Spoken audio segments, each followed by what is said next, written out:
Assalamu alaikum dear students. Today our lecture second is about linear measurements and chain surveying, and in this lecture we are going to discuss the following topics: introduction to linear measurements, method of linear measurement, chain surveying and instruments used in chain surveying. Let's begin with introduction to linear measurements. The determination of distance or making linear measurements between the given points on or above the surface of Earth is one of the basic operations of surveying, as discussed in lecture first. For mapping purposes, all the measured distances are finally reduced to their equivalent horizontal distance except those which are measured to determine the difference in the level of points.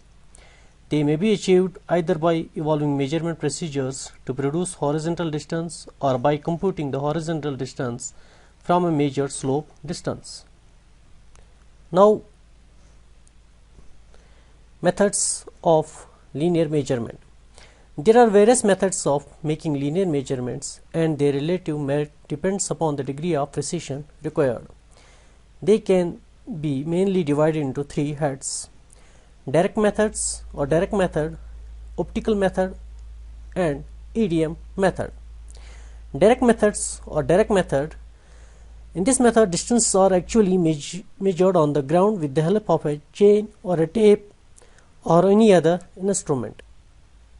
In optical method, observations are taken through a telescope or calculations are done for distances such as tachometry or triangulation.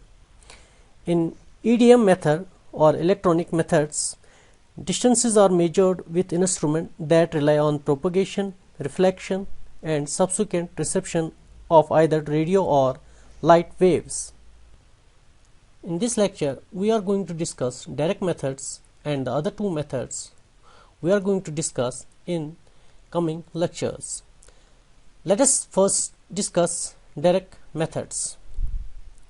The various methods of measuring distance directly are as follows: pacing or stepping, measurements with pasometer, measurements with pedometer, measurements by odometer or speedometer, and chaining. For rough and speed work, distances are measured by pacing, that is by counting the number of walk steps of a man. The walk step of a man is considered as 2.5 feet or 80 centimeter. This method is generally used in reconnaissance survey of a project. It may also be used to roughly check the distance measured by other means. Measurement with pasometer.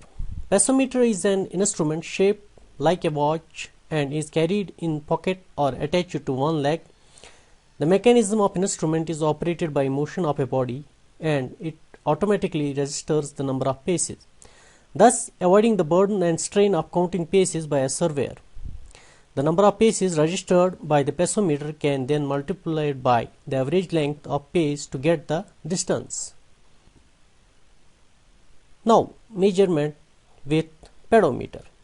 Pedometer is a device similar to pasometer except that adjusted to the length of the pace of a person carrying it. It registers total distance covered by any number of paces. Measurements by odometer and speedometer. Odometer is a wheel fitted with a fork and handle.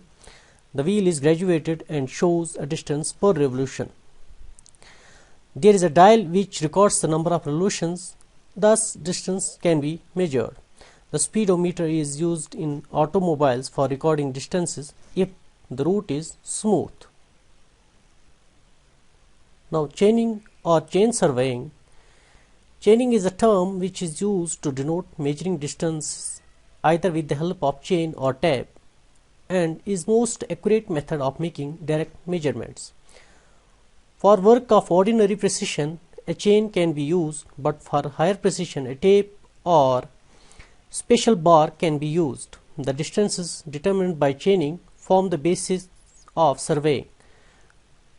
No matter how accurately angles be measured, the survey can no be more precise than chaining. The various instruments used for determination of length of a line by chaining are as follows: chains, tapes, arrows, ranging rods and offset rods, pegs and plumb bob.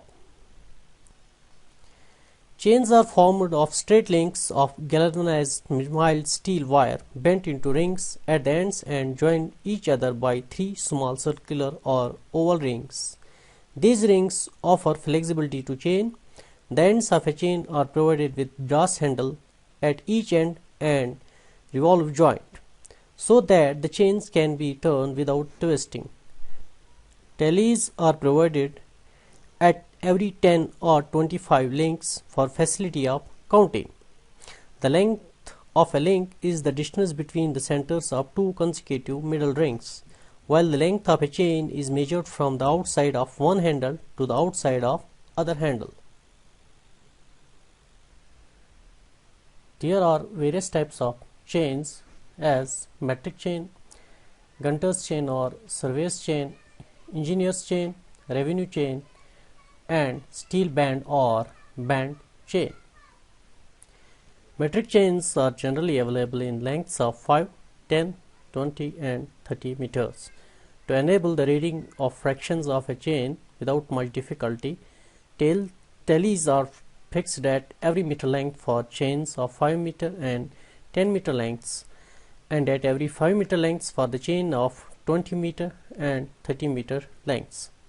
In case of 20 meter and 30 meter chains, small brass rings are provided at every meter length, except where tallies are attached. Now, gunter's chain or surveyor's chain. Gunter's chain, or also known as 66 feet chain, divided into 100 links, in which each link is equal to 0.66 feet or 7.92 inches. Engineer's chain and gunter's chain are commonly used in our country. It was previously used for measuring distance in miles and furlongs. 10 gunter's chain is equal to 1 furlong. Also, 80 gunter's chain is equal to 1 mile. Now, engineer's chain. The engineer's chain is 100 feet long and consists of 100 links, each link being 1 foot long. Tallies are provided at every 10 links, then central tally being round. Revenue chain. The revenue chain is 33 feet long and consists of 16 links. It's mainly used in cadastral surveying. Steel bands or band chain.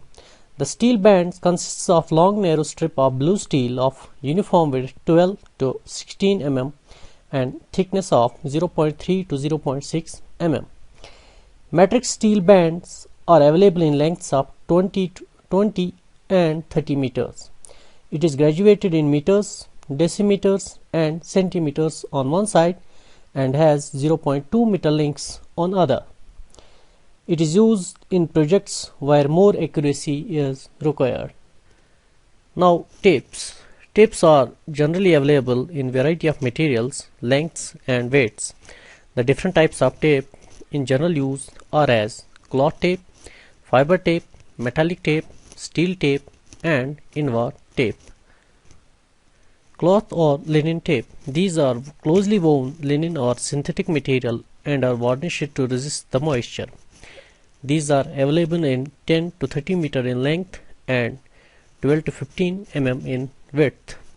The disadvantages of such a tape include: it is affected by moisture and gets shrunk, its length gets altered by scratching, and it is likely to twist and does not remain straight in strong winds. Fiber tapes are similar to linen and plastic coated tapes, but these are made of glass fiber. The tape are quietly flexible, strong and non-conductive. These can be used even in vicinity of electrical equipment. The advantage of using these tapes are that they does not stretch or shrink due to changes in temperature or moisture. These tapes are available in various lengths. Metallic tapes. or metallic tape. It's a linen tape with brass or copper wires woven into it longitudinally to reduce stretching.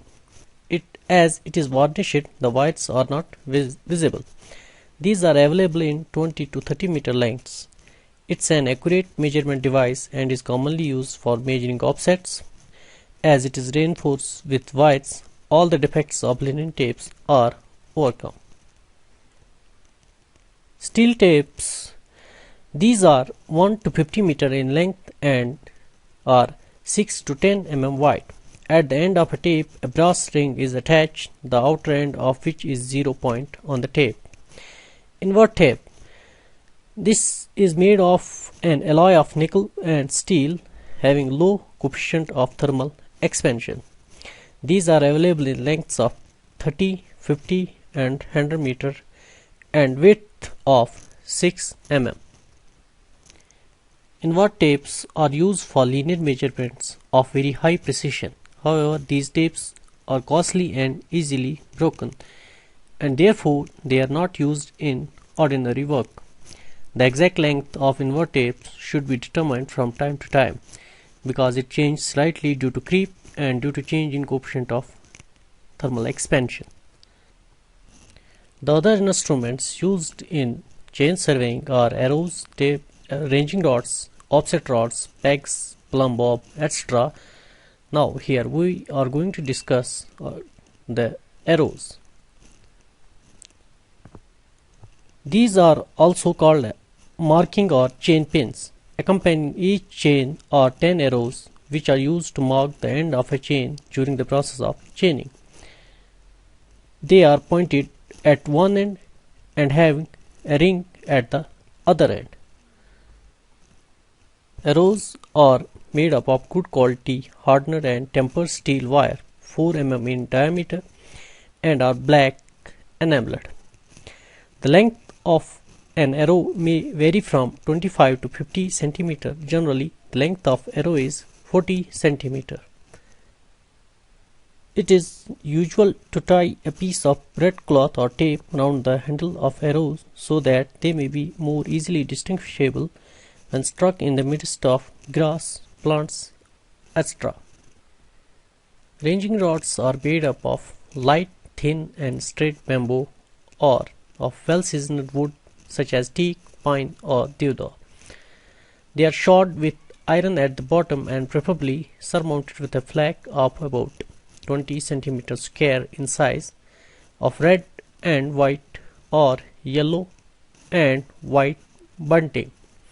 These are usually 3 cm in diameter and 2 to 3 meter long, painted alternatively either red and white or black and white in lengths of 20 cm, that is, one length of metric chain. These are used for marking the position of stations as well as for the ranging of straight lines. Ranging rods of more length, that is 4 to 6 meter, are called ranging poles, and these are used in case of very long lines when the visibility required is greater than 200 meters. Offset rod.